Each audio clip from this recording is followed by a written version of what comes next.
All right, everyone, welcome back for another episode of This Week in Charts via Carnivore Trades and Wall Street for Main Street. Starting off with the S&P 500, you can see we had a nice little pop in the early part of the week, and then we started to go sideways to consolidate here. Same thing on the diamond, you can see the upright move, and then a little bit of sideways pattern here. Same thing on the triple Qs, obviously.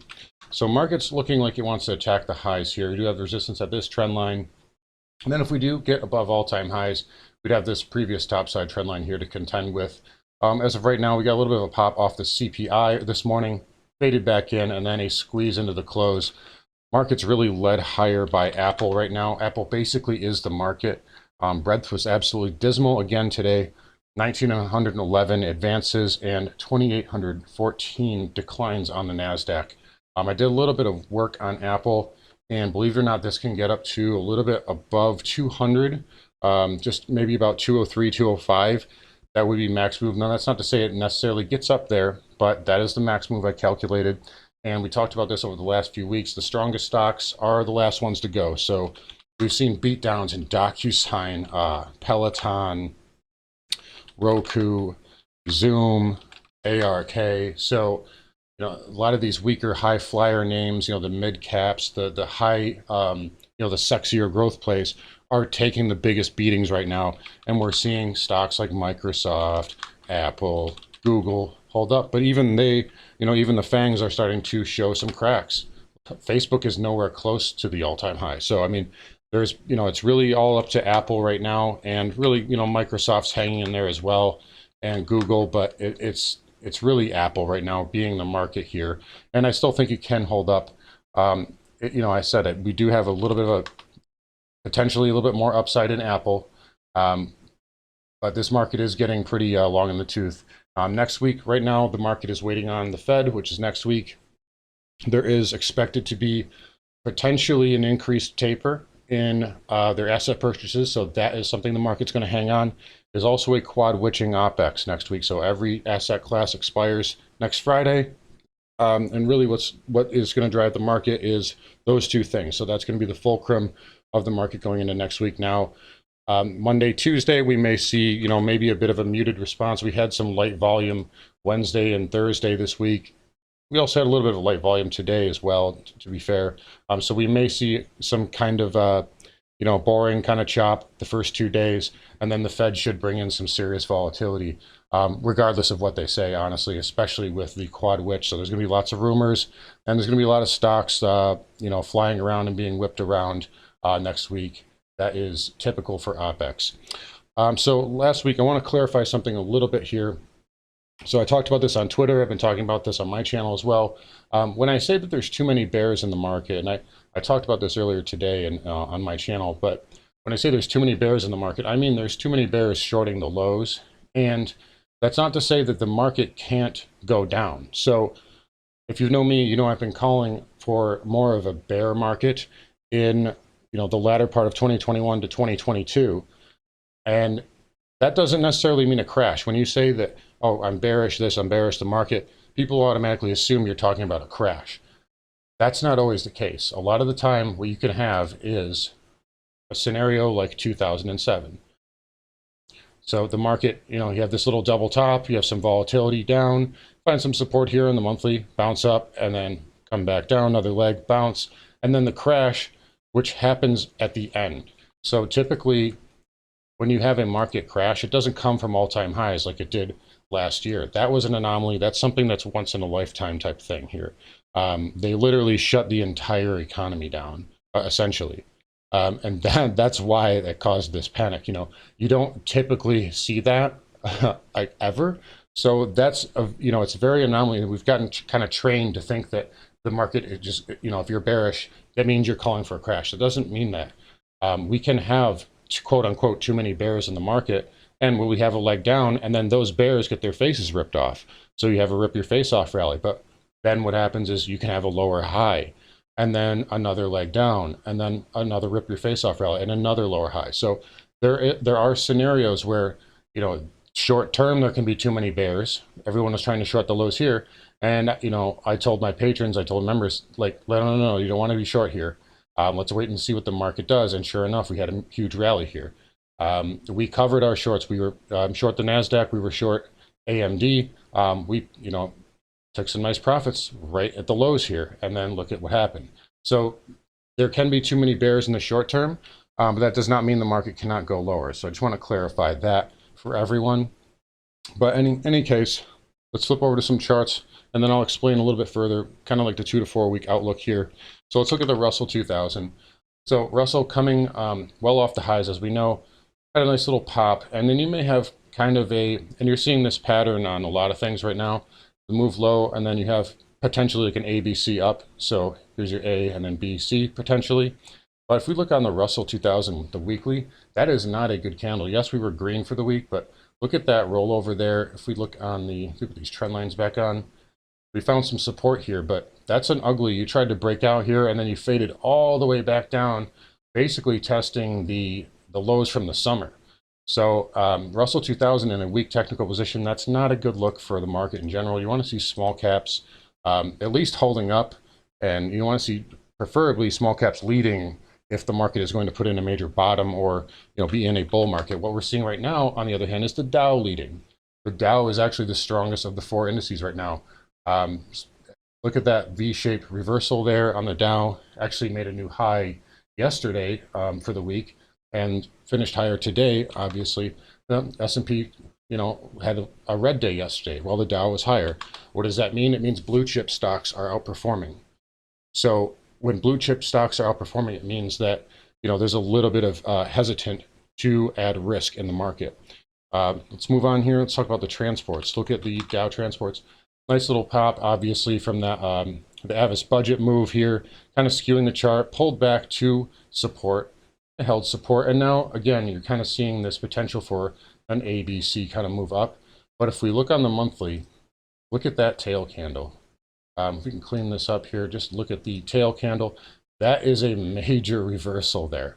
That is a huge reversal signal. Now, it doesn't mean we can't trade up to maybe 17,000 and kind of retrace that area, but that is a major topping signal on the transport. So that is something to keep an eye on. Let's look over at the broker dealers. Broker dealers holding up, but this was Monday here. We almost dipped negative for the week on the broker dealers here. XLF, had a nice little pop, but nowhere near performing as well as the spiders or even the NASDAQ or the Dow for that matter. So financials need to hold up if we're going to have a bull market. If the financials start to break down, that is very awful for the internals of the market in general. You can't have a bull market without financials helping or at least holding up. All right, so these are all things that everyone needs to really be paying attention to. Let's flip over here. Let's talk about energy. So XLE, again, you're seeing this kind of up, sideways, and then potentially up, so possibly an ABC move up. Same thing really in the XOP and the OIH. Let's take a look at crude. Again, big flush, bound support. Look at the, if we pull on the weekly here, look at this broadening pattern. Look where we found support again. So that broadening pattern I had drawn on here has been pretty reliable really since earlier this year, in fact. But nice little flush on crude. A lot of this is margin selling, by the way. A nice bounce here. So it is potentially making, again, an ABC move up. In the near term, you probably have resistance around 77 or so if you can get above these moving averages, but you need to consolidate a little bit. And then ultimately, maybe you could get up to that 50 MA and that red bar high. That would be a more major area of resistance. Now, again, we do have quad witch next week, so maybe it trades sideways a little bit. Maybe it consolidates this move. It's hard to say. There's been probably a lot of put spot here with all these selling, so maybe it does get a pop next week to try and burn out some of those puts. But ultimately, crude found a little bit of a bottom here. Didn't quite get down. I was hoping it would get down to about 61, because that would have been a great buy. But I do know a few people who did pick up some crude here and are in the money nicely on that. But in any case, right around here, 77, that's kind of going to be your main area of resistance if it gets above that 100 MA. So let's move over here to Nat Gas. So Nat Gas getting a bit of a bounce this week after flushing. By the way, with the patrons, we took 10% here on Boyle, got in at 26.73 on Monday, and we just sold today at 29.50. So a quick 10% gain there for us on Nat Gas. Ultimately, I think that Nat Gas, it is kind of flagging, a little bit bearish consolidation beneath the 200. But on the weekly, it's holding up okay. Nice little tail candle bounce off to 50 MA. May want to come up and fill this gap. I think there is a better buy level on nat gas. Actually, there's a monster buy level on nat gas that we will be getting into in the next couple of weeks if it gets there. But for now, nat gas probably can hold up. This is a pretty big breakdown. If we take a look here, there was a trend line that really broke down pretty bad here on nat gas. That's a pretty big red bar there, but did get a bounce here on the 50 MA weekly. So may want to come up here and fill this gap. Maybe it gets up to 450, but I think there is a much better buy level for nat gas if you're looking to enter. And it is a little bit lower, but I think that we'll get there. So let's just flip over and talk about Bitcoin. So I regret that I didn't get to cover Bitcoin last week. I did the video a little early, and then of course at about 11 p.m. they absolutely slammed this thing while everybody was out partying and whatnot. Who's paying attention to the markets at 10 p.m. on a Friday, right? But they did whack this down pretty good. You are consolidating inside of it. I think Bitcoin. So basically, there's not much to say right now. It's kind of in no man's land. It is just kind of consolidating inside of this red bar. But for now, your support is basically going to be about 40. We'll call it 41,000, maybe 40,000 even number. And if this tail candle can hold, then maybe it makes a lower low. But I think 41,000 is your support. On the upside, resistance is around 53. So 53.3 we'll call it. So you have this upsloping trend line, and this is kind of your pivot that you lost. If you can get it back above that, then Bitcoin can probably rip up to 60K, maybe even up to wherever this trend line gets up to it. Maybe it conjuncts with the with this previous high here at 65. So those would be your kind of areas here. But near term, you're looking at 53.3 and really 40 to 41 here on the downside. Outside of that, it's kind of just stuck in no man's land, right? So you broke through this trend line and just kind of sitting here at this 200 MA, just kind of in this little range here. So until it breaks one way or the other, there's really not too much to do with it in the near term. All right, so let's flip over again. And we'll cover gold. Again, another kind of asset that's kind of just stuck in no man's land right now. So gold got rolled over pretty hard last month. And now it's just kind of consolidating here. Now it's kind of a duality position here. So you have the move down, and now you could make a case that this is bigger bearish chop, right? So here's your move down, and then you kind of have this bearish kind of range. But you do have a slight inside bar here, bullish inside bar. So this could be a reversal and then a consolidation. Again, the levels here are really, you want to hold this 1760 area on the downside. And then on the upside, basically, I would say any close above the 20 moving average, any close above probably 1812, 1811 would take you back up to about 1850 in the near term. I've said this to my members over the last week or so. They've, fool you once, fool you twice. So we're really in a tough position with gold right now. Until we get up, if it breaks down and goes below 1680, then we can evaluate on the downside. I already have levels worked out for the downside there. If it breaks above this upside trend line, then all bets are off, and it probably rips to all-time highs. And you'll have a pit stop at 1960. But until it gets either, it does either or, we've really been in a range since March, right? So it's really tough here on gold. I know Jason's talked about this on his channel a lot with tax loss selling and a lot of gold stocks. Now that can create a January effect. And what that is essentially you have funds that are forced to sell, whether it's tax loss selling or whatever, rebalancing, end of year stuff. Gold stocks, for instance, would be a good candidate this year. They have not performed very well. So, but let's say you've made a ton of money on, all these other investments. Well, you say, well, I'm down on gold, on these gold stocks, so I'll sell them off into the end of the year to offset my tax burden. What happens is in January, those stocks have become so cheap that you can often see those beaten down plays rally. So that, I would look for the gold stocks to potentially be a January effect play this year. In fact, I tried this actually last year. I was looking for this in XLE. And a lot of the energy names. We were starting to see some selling in November, and I thought we would get one more leg down in December, but we got the news from Pfizer, and that just punched everything up. So we didn't get that move in January this year on on the XLE and the energy stocks, but that was one that I was looking at last year, and that's a good example of what can happen. But in any case, look out for the January effect. Silver, possible bullish thing here. So we had the move down, a little bit of a bear flag, and then it started to break down, but then we reversed today.